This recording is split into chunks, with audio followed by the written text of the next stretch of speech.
The electric guitar is one of the most widely recognized inventions of the 20th century. It is also a powerful symbol, not only of popular music itself, but of youth, rebellion, nonconformity, baby boomers, hillbillies, and folk heroes of all stripe. Everyone recognizes an electric guitar, whether to praise or condemn it. The electric guitar's popularity and influence have hardly diminished over the 60 or so years of its existence. This film is about what happens when guitars get old, and about those who look after, repair, sell, and restore the guitars, once imagined to be an ephemeral part of the cultural landscape of the late 20th century.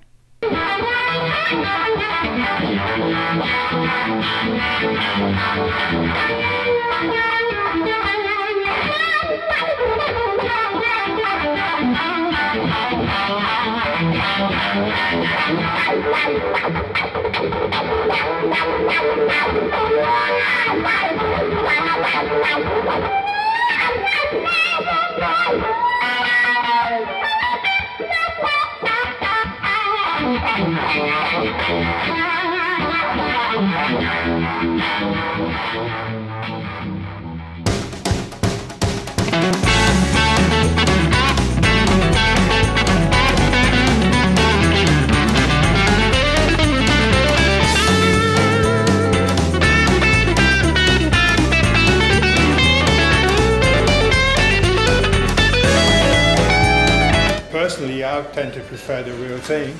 There's a sort of accepted knowledge that gets recycled over and over. Old guitar good, new guitar bad. Valve amp good, transistor amp bad, and it's not as simple as like. So, yeah, there's no real rubbish guitars anymore.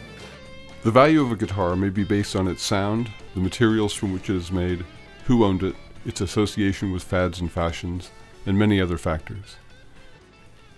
Like much of the music they serve, cheap old guitars have gained a respectability that seemed unlikely decades ago, when rock and roll, rhythm and blues, and country were pariah genres populated by unrespectable musicians, and in which guitar necks were regularly mistaken for genitalia. I tell you what, a lot of people think that it's all, we've made it all up. Oh, that's ridiculously expensive guitar, and you say, well, it's a 63, whatever. They don't know what you're talking about. And like, you must have made it up, you know, oh, we'll just charge a load of money for this old guitar. And like, there's no basis in reality. And there is, you know, just like old violins, you know, the guys who are the cream of the crop in violin terms, they use 17th century original violins when they're doing proper pieces. You know, they don't use a brand new 70 quid violin from China, do they? So there's a reason for it.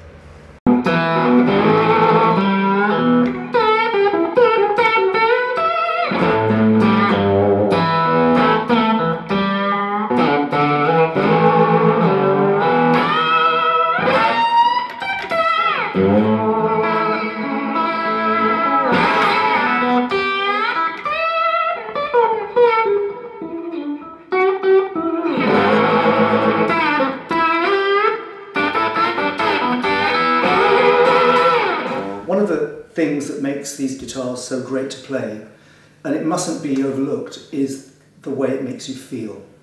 Just standing there holding a guitar that's worth, I don't know, 15,000 quid, that's a good feeling. The fact that after, this is what, 63, so that's 5 decades old, there's nothing wrong with it, so it's never going to go wrong. It's as it will always be now. In 1958, you went to a music store, this was on the wall, the flying V was on the wall. So, or your Telecaster or whatever, you got in there, you picked up the Les Paul or the flying V or the Strat or the Telecaster.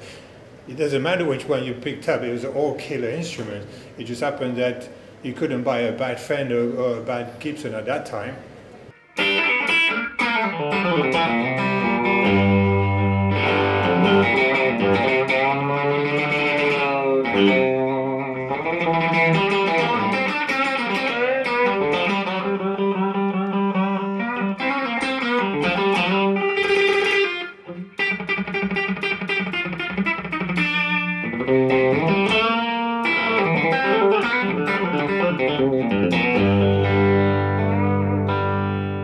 But this is one of the guitars that kind of started the whole vintage revolution, because they seemed to be better than the guitars that were being made later than this, say late 60s, early 70s, when the Beatles and other bands, even the rock and roll era, had really engendered this massive desire for kids to have guitars. So the production of the better companies like Fender and Gibson, Gretsch, Rickenbacker, went through the roof, so they couldn't keep up the quality as well as the quantity. It has to be said, it was on the back of the Les Paul, really. Les Paul was the first one.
But I think what happens is, in the old days when you'd have your guitar and you were a Strat man or you were a Yamaha SG man, that was your guitar. Now, people have their Strat, they have to have a Telly, they have to have a Les Paul, they have to have a 335.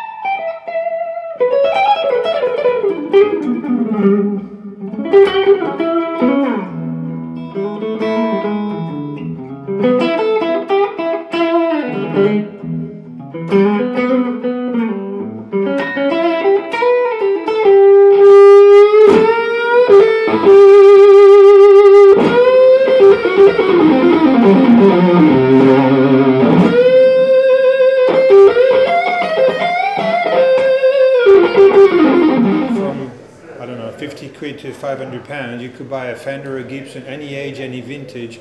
Even a Les Paul will cost you, a burst, 59 burst will cost you 500–600 pounds. At the most, it was a high-end guitar. And the collectors were not interested. They were musicians. Everybody bought a guitar for 500 quid and used it. But people start realizing those guitars are actually fantastic players and fantastic sounding. And if you want to reproduce Jimmy Page, Led Zeppelin tone, or that Paul Kossoff, that Jimi Hendrix or Jerk Beck sound, very often what you heard on the record is one of those. Being a Gibson or a Fender, or if you listen to Roy Buchanan, he played an old Telecaster. If you want that sound, that's what he used. You can hear the sound of a vintage guitar. You've got a good guitarist who can make a piece of rubbish sound wonderful. But if you can't play guitar, you're just making a noise.